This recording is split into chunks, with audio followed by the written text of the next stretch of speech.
Hello and welcome to the Django GraphQL Query Fundamentals course. My name is Xander. This tutorial is part of a whole course playlist available for free on YouTube. For deeper learning, the extended course is available for purchase at Udemy. Now you'll find all the resources and links in the video description. And don't forget to subscribe to the channel for weekly promotions, discounts, and Udemy course giveaways. In this tutorial, we'll set up URL routes in Django that connects to our GraphQL schema. This is going to allow us to send and receive GraphQL queries through the browser or tools like GraphIQL. All right, so back in the code, we've already created the URLs file. So we're going to need to define a new path. So from Django URLs, import path.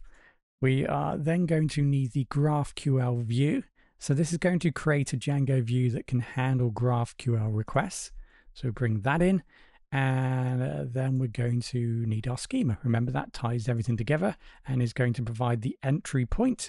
So let's also bring that in and make sure that we've imported that correctly. So dot GraphQL dot schema, import schema. And then, of course, we're going to need a URL pattern to define our path so that we can then view and access our new GraphQL endpoint. So you might be wondering, what is GraphQL View?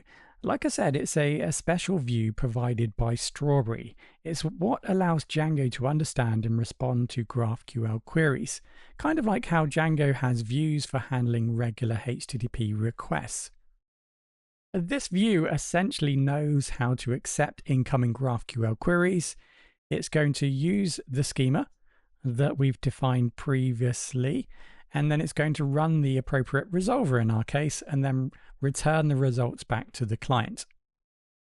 Now at this point, Django doesn't know anything about this URL, so we need to extend from the core URLs in order for Django to pick up these new URLs and make them available.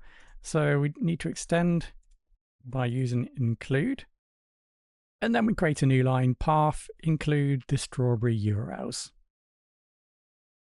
Before we start and test this out, there's a few things that we probably need to do here. One of them being, we are going to need to rename our folder here from Strawberry to something else, because that is going to cause a conflict error with the Strawberry library. So let's rename this first.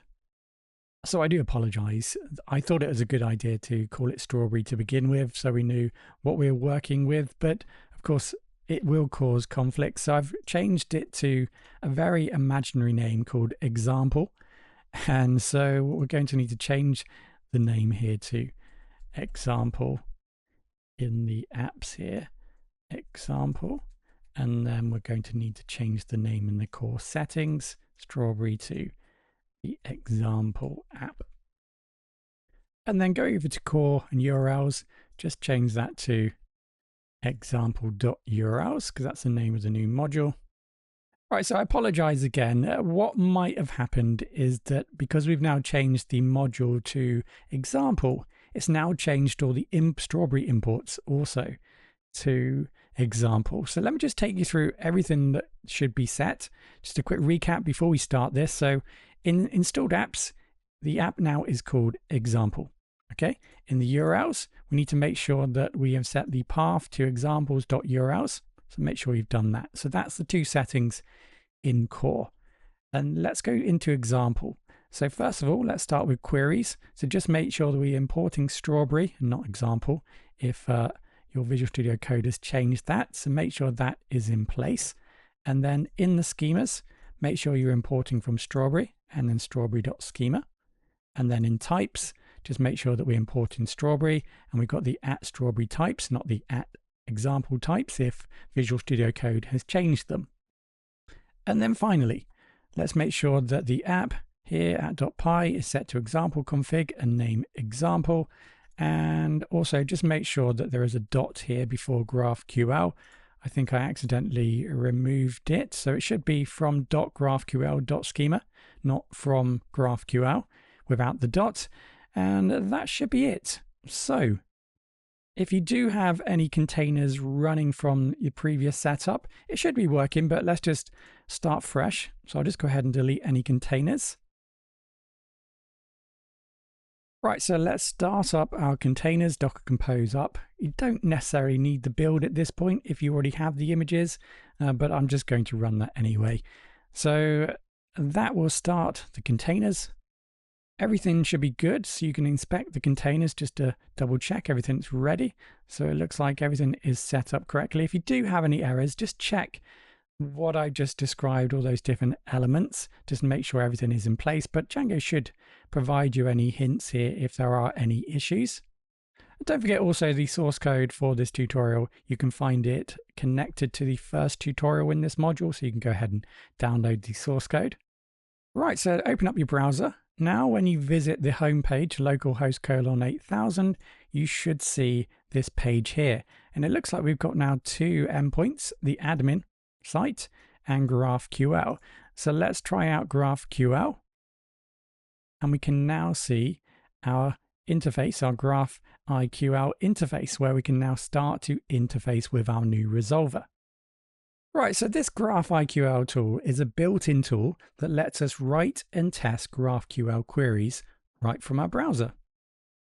So what you're looking at here is the left-hand side of the panel where we can write queries, and on the right-hand side we'll see the results come back instantly. So we should be able to just press the big red button, and that should now execute this new query. And notice what we're doing here, we are accessing the categories. Remember, that's going to be resolved via our categories function. It's then going to return the data that we specified. Now we have hard-coded data here. So this is the data that's available, but notice that we don't have to return it all, and we've just specified to return the name and the slug. So let's give that a go.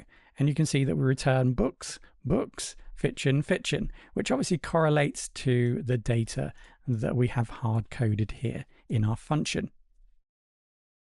Now, this is a great tool that provides autocomplete as we type, which can be useful. In the sidebar here, you can see that we can access all these schemas that we've created, so we can view the data that we can potentially access.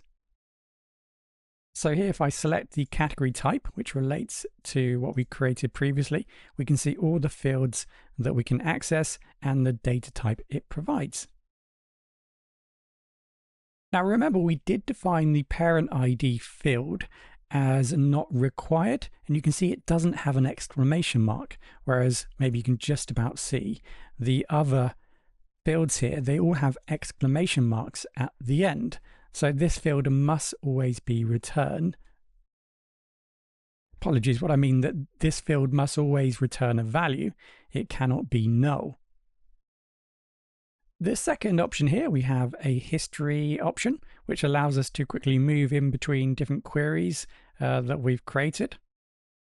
And the last option here, we have a query builder almost. So here, for example, if I wanted to make changes to this query, I can select is active, and you can see this helps me quickly and easily build my query selecting the fields.